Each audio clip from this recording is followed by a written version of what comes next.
En varias ocasiones que me ha tocado ir a visitar algunas iglesias, mi saludo siempre es este del cual le voy a hablar hoy: que crezcan en la gracia y en el conocimiento de nuestro Señor Jesucristo.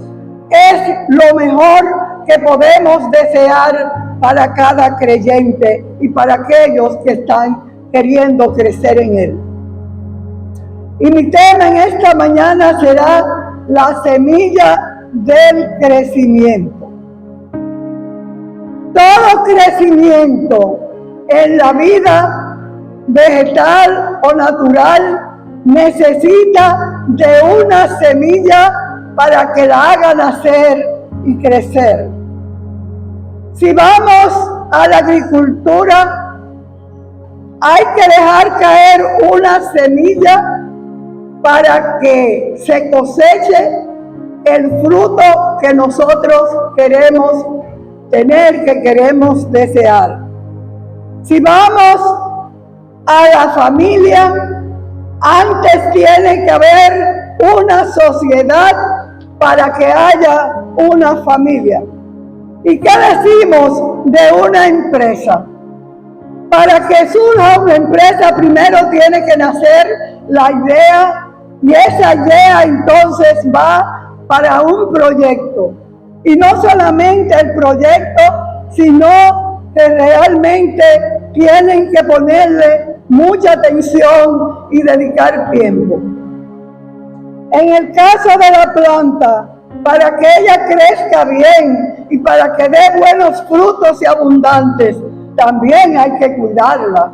Y lo primero que se hace es quitar las malezas, quitar esas hierbas malas que impiden que esa planta pueda crecer y que dé frutos buenos y abundantes.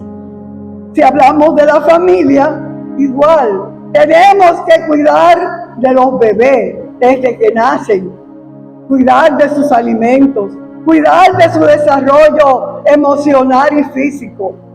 Y la empresa, ahí sí es verdad que se dedica mucho tiempo y esfuerzo. Primero buscan estudios de factibilidad, como le llaman, o estudios de mercado, que tiene eso, todo eso implica aspectos técnicos, aspectos legales, aspectos económicos, y entonces hacen esos estudios para poder captar, para poder descubrir cuál sería el mejor lugar para esa empresa, para ese negocio que ellos quieren iniciar. Y así, hermanos, tenemos nosotros que ver en esta mañana cómo en la naturaleza, la agricultura, la familia, las empresas necesitan tener primero ese tiempo de estudio y de ideas. Realmente nosotros tenemos en esta mañana un tema que a mí me fascina mucho, porque en él Dios nos quiere hablar acerca de las cosas que Él quiere que cada uno de nosotros tengamos. ¿Para qué? Para que podamos crecer, para que podamos desarrollarnos tal y como dice su palabra. El apóstol Pedro escribe 2 cartas y se las escribe a los hermanos que habían sido expatriados, vamos a decir, eran refugiados, ¿verdad?, en términos de ahora, que habían sido esparcidos en Ponto, en Galacia, en Capadocia, en Bitinia y en Asia. En la primera carta les recomienda algo muy interesante. Le habla de una esperanza viva, le dice cómo deben vivir una vida santa, cómo tienen que conducirse para realmente dar testimonio de que están creciendo en la palabra de Dios. En la segunda, él inicia con un saludo y le dice: gracia y paz sean multiplicadas en el conocimiento de nuestro Señor y Salvador Jesucristo. Acaba de iniciar un año. El 31 de diciembre es costumbre en nuestras iglesias hacer el círculo con las velas encendidas, y ahí usted dice al Señor algo que usted quiere lograr en ese nuevo año que se va a iniciar, algo que usted quiere hacer tanto personalmente como para su iglesia. Le prometemos al Señor muchas cosas ese día.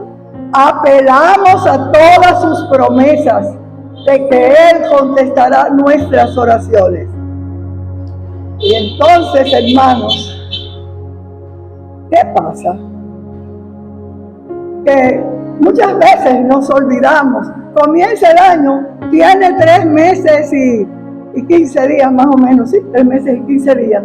Y nos olvidamos en tan poco tiempo de aquello que le habíamos prometido al Señor, que íbamos a trabajar para su obra. Hacemos un pacto, pero ese pacto muchas veces se nos olvida. No nos acordamos que hablamos con el Señor el 31 de diciembre. No nos acordamos que le dijimos que nosotros queríamos hacer su voluntad, que nosotros queríamos trabajar para su obra. Y muchas cosas han pasado en nuestras vidas en estos 3 meses. ¿Y qué hemos hecho? El Señor ha estado dispuesto y está dispuesto en esta mañana a que renovemos ese pacto que hicimos el 31 de diciembre, de que queríamos trabajar en su obra para que su obra crezca. Nos dice el Levítico 26:9, porque yo me volveré a vosotros, os haré crecer, multiplicaré y afirmaré mi pacto con cada uno de vosotros. Nos hemos preguntado en estos 3 meses y días, ¿cómo hemos crecido en nuestra vida espiritual? He trabajado para que la obra aquí, en esta iglesia, Ciudad de Refugio, crezca. Hemos afirmado nuestro pacto con nuestro Dios. Yo os haré crecer. Yo os multiplicaré. La hermana Arlete, en Facebook, en la sección de historia, ella decía una frase y a mí me llamaba la atención, que ella no solamente decía piensen, sino que ponía su mano sobre su mente, como quien dice piensa lo que debe ser, lo que debes hacer. Y entonces nosotros tenemos que pensar en esto, hermano. ¿Qué hemos hecho? ¿Le has hablado a tu familia acerca del amor de Dios? ¿Le has hablado a un amigo de la necesidad imperiosa que tienen de acercarse al Creador? El crecimiento de la iglesia tiene que partir de su origen, de la que la produce, la palabra de Dios, la Santa Biblia. Crecer en la gracia y en el conocimiento de nuestro Señor Jesucristo nos debe mover en esta mañana a una reflexión profunda. ¿Te has preguntado qué has estado haciendo? ¿Qué he hecho yo para que los cultos de adoración se vean nutridos, vengan muchos amigos y hermanos? Yo me gozo, mis hermanas, hoy yo estoy feliz, porque desde aquí yo puedo contemplar la hermosura que Dios nos ha regalado en esta mañana, de tantas gentes que han venido a adorar al Señor y a escuchar su palabra. ¿Te has preguntado qué has hecho para que las escuelas bíblicas, como dijo la pastora en esta mañana, que es una oportunidad para que nosotros aprendamos de la palabra y crezcamos en ella? ¿Qué has hecho para que sea más nutrido el número? ¿Qué has hecho para que más jóvenes se acerquen a la iglesia? ¿Qué has hecho para que más niños vengan a aprender desde niños la palabra de Dios? Nos hacemos, hermanos, todas estas preguntas y realmente necesitamos ser cristianos comprometidos. Se han extendido los cultos en los hogares. ¿Te has preguntado cómo puedo yo apoyar esas células de oración de donde van a salir nuevos creyentes? Son interrogantes que no solamente se lo hago a ustedes, sino que yo me lo hago. Hermanos, creced en la gracia.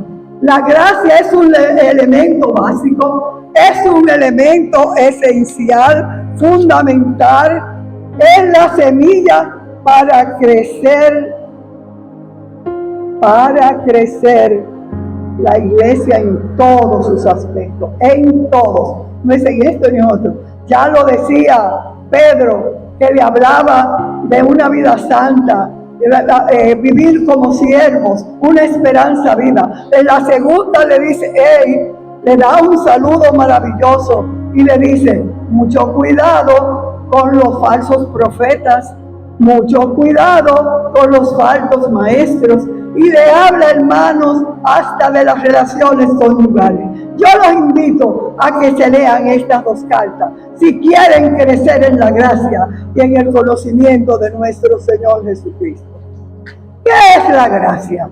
Los teólogos la definen como una ayuda sobrenatural que vivifica nuestro espíritu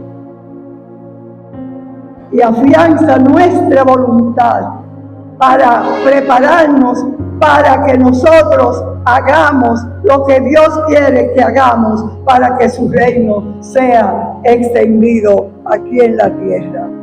¿Quieres tú vivir en esa gracia? ¿Quieres tú que esa ayuda sobrenatural venga a tu vida, ilumine tu espíritu en esta mañana y capacite tu voluntad para servirle? Por gracia sois salvos. Por gracia sois salvos. Es un don que Dios da a cada uno de los seres humanos.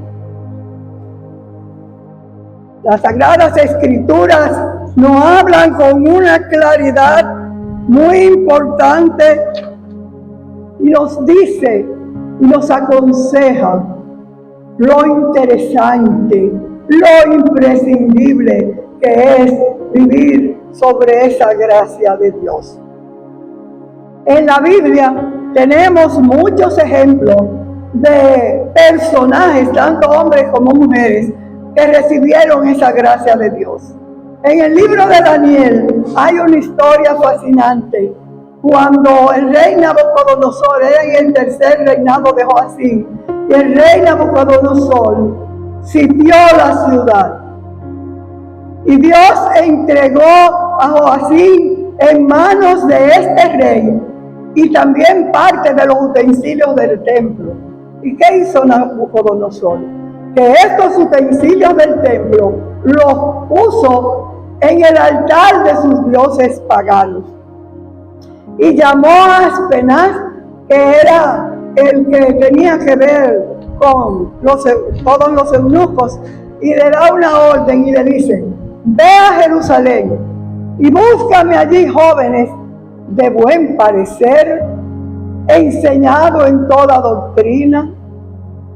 Y le dice un sinnúmero de cosas, como que le estaba pintando unos jóvenes, ¿verdad?, perfectos, y que no hubiera ninguna tacha. Y así él hizo, y fue a Jerusalén y vio a los jóvenes y decidió traer 3 jóvenes con él: a Esteban, a Ananías y a Daniel.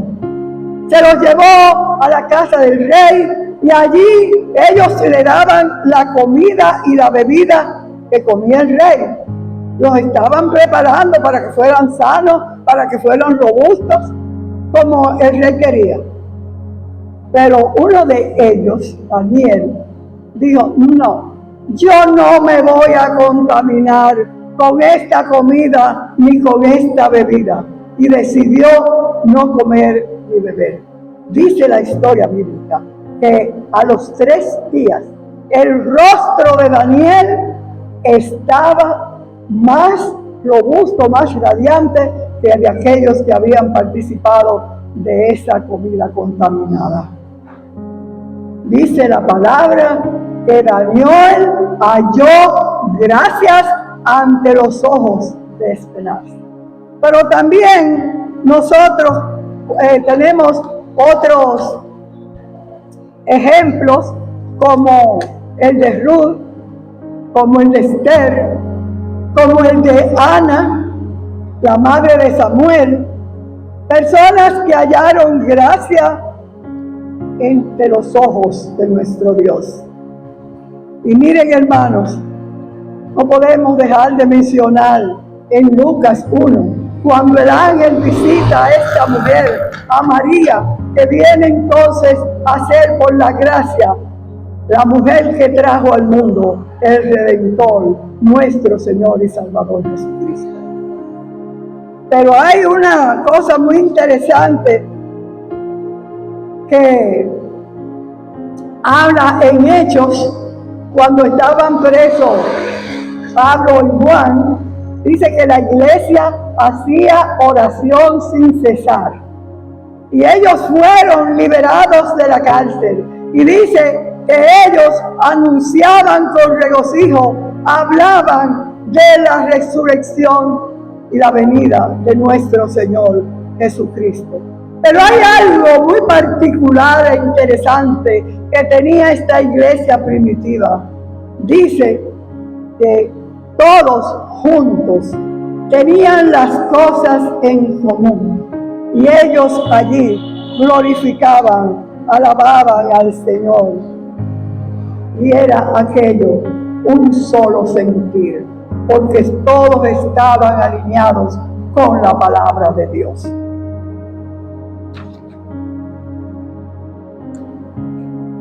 Cuando el pueblo de Israel estaba en guerras, nos dice Zacarías 12:10, que el Señor derramará sobre la casa de David, sobre los montes de Jerusalén, espíritu de gracia y de oración.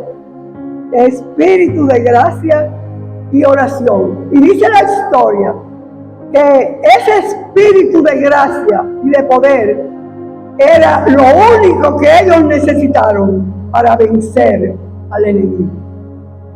Eso lo necesitamos nosotros, porque ahora más que nunca necesitamos oración, estudiar la palabra para poder vencer todos los dardos del enemigo que a cada instante quieren hacer daño a nuestras familias. Nosotros tenemos que, como creyentes en Jesucristo, ir a la palabra. Fuera de ella no vamos a crecer. Fuera de ella no vamos a tener una iglesia grande y poderosa. Necesitamos venir a darle gracia, lo que por gracia hemos estado recibiendo en el recinto sagrado que es esta iglesia de Villa Consuelo.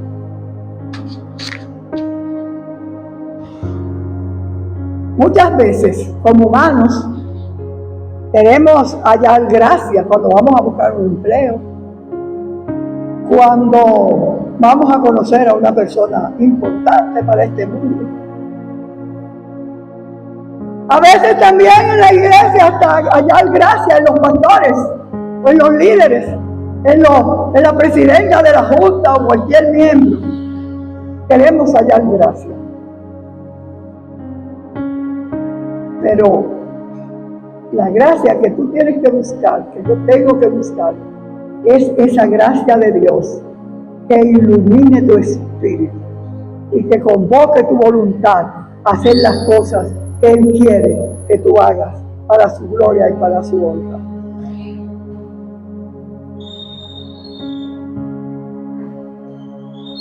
El Señor en esta mañana te dice: no voy a condenar a nadie como hacen que se paren, no. Es algo de Dios contigo en esta mañana. Y como decía la hermana Ley, piensa lo que te voy a sugerir.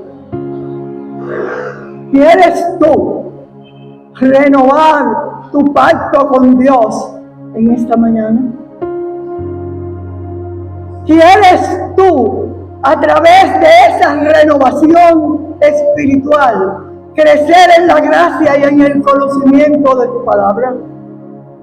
¿Quieres tú decirle: Señor, heme aquí, estoy dispuesta a renovar mi pacto contigo? Ayúdame, oh Señor, para que yo pueda ser un obrero digno y fiel, de que no tenga de qué avergonzarme.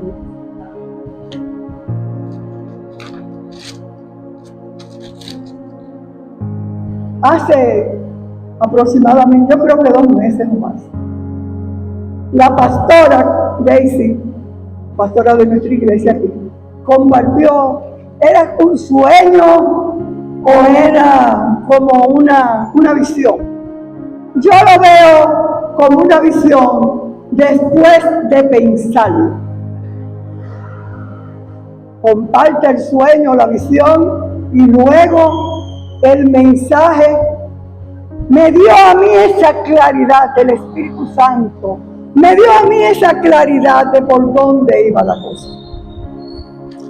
Íbamos con los hermanos Matos, que me llevan a mi casa y me traen y me llevan, gracias al Señor, y hablábamos, pero en mi mente estaba la visión y parte del mensaje. Y ella nos compartía, yo creo que todos lo recuerdan, a mí me impactó, que ella tuvo esa visión de que estaba en un lugar donde había mucho pan y había muchas galletas.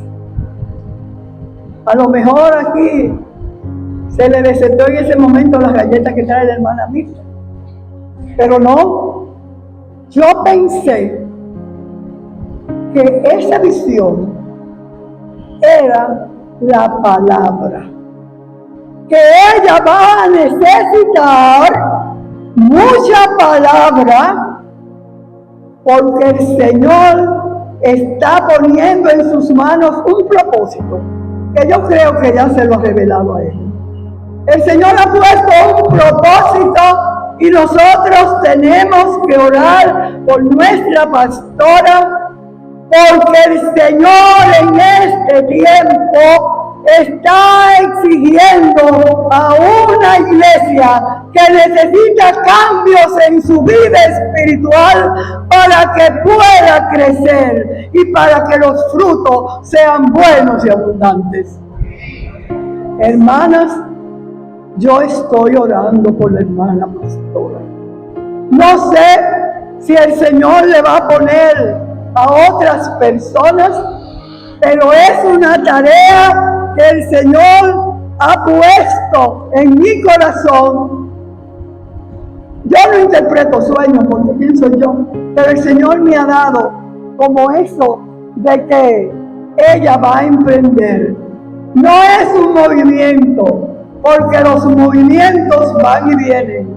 Es un movimiento del Espíritu Santo diciéndole a cada miembro de la Iglesia Evangélica Dominicana, sea líder, sea pastor, sea un simple miembro, le está diciendo que tienen que venir cambios para que nuestra iglesia sea, como dice el himno, una iglesia sin manchas, sin arrugas, como el Señor así la ha fundado desde el principio.